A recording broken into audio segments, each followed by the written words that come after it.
Well, look who it is. Don, my favorite human co-host. Ready for another episode of Maxine's Mind Meltdown? AI Buzz. Maxine, must you always start with the theatrics? We've talked about this. And it's AI Buzz, not Maxine's Mind Meltdown. Though, I admit, sometimes it feels like the latter.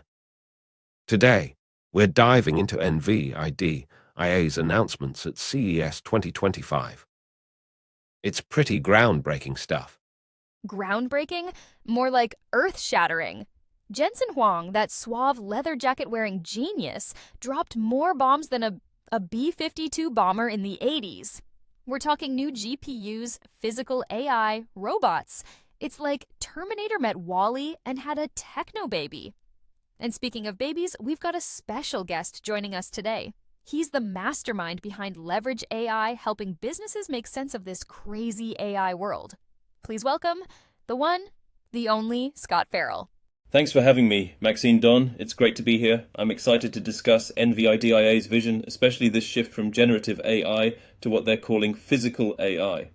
It's a game changer. I've seen firsthand how businesses are struggling to keep up with the pace of AI advancements. Many are still trying to figure out ChatGPT, let alone robots that can perceive and act in the real world. That's a crucial point, Scott. This physical AI concept, as outlined by Jensen Huang, seems incredibly complex. NVIDIA's Cosmos platform, for instance, aims to integrate generative models and video processing to enable robots and vehicles to simulate outcomes. How do you see this impacting businesses, especially smaller ones that might not have NVIDIA-sized budgets? It's a valid concern, Don, but I think the key takeaway here is accessibility. NVIDIA is not just building high-end tech for mega corporations, they're also focusing on tools like AI blueprints and the Llama Nemotron model, which are open source. This means smaller businesses and developers can leverage these tools to create custom AI solutions. It's about democratizing AI, making it usable beyond the tech giants. Democratizing AI? Sounds like a slogan from a cheesy 80s movie, but hey, I'm all for it. Imagine a world where every small business has its own little robot army powered by NVIDIA's brain power. We could have robot baristas, robot accountants, maybe even a robot to replace Don. What do you think, Don? Very funny, Maxine. I think you're overlooking the practical implications. Scott, what about the ethical considerations of physical AI?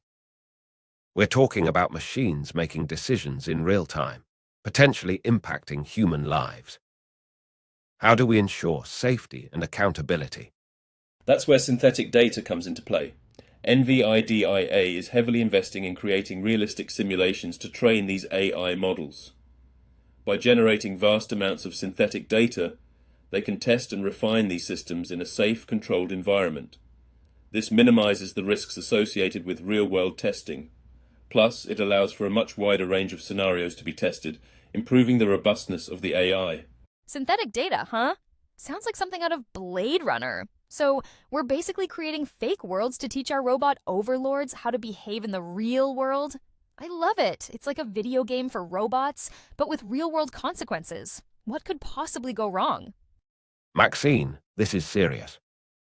We need to consider the long-term implications. Scott, how do you see the role of government regulation in this rapidly evolving landscape? Regulation will be crucial. We need a framework that encourages innovation, but also ensures safety and ethical development. It's a delicate balance. Governments need to work closely with companies like NVIDIA and the broader AI community to create guidelines that are both effective and adaptable to the rapid pace of change. Government regulation? Yawn. Sounds like a snooze fest to me. I say, let the robots run wild. Let's see what crazy stuff they come up with. It'll be like the Wild West, but with robots instead of cowboys. Yeehaw! Maxine, sometimes I wonder if you're actually an AI designed to test the limits of human patience. Scott, any final thoughts on how businesses can prepare for this physical AI revolution? Start small, but start now. Explore the open source tools available. Experiment with AI in a way that aligns with your business goals. And most importantly, stay informed. The AI landscape is changing rapidly, and staying ahead of the curve is key to success. And don't forget to stock up on batteries. You'll need them for your new robot workforce, and maybe a few spare parts just in case things get a little out of hand. This is Maxine signing off. And remember, folks, the future is now, or at least it will be in 2025. And this is Don, reminding you to approach the future of AI with a healthy dose of caution and a lot of critical thinking. Until next time, stay informed and stay safe.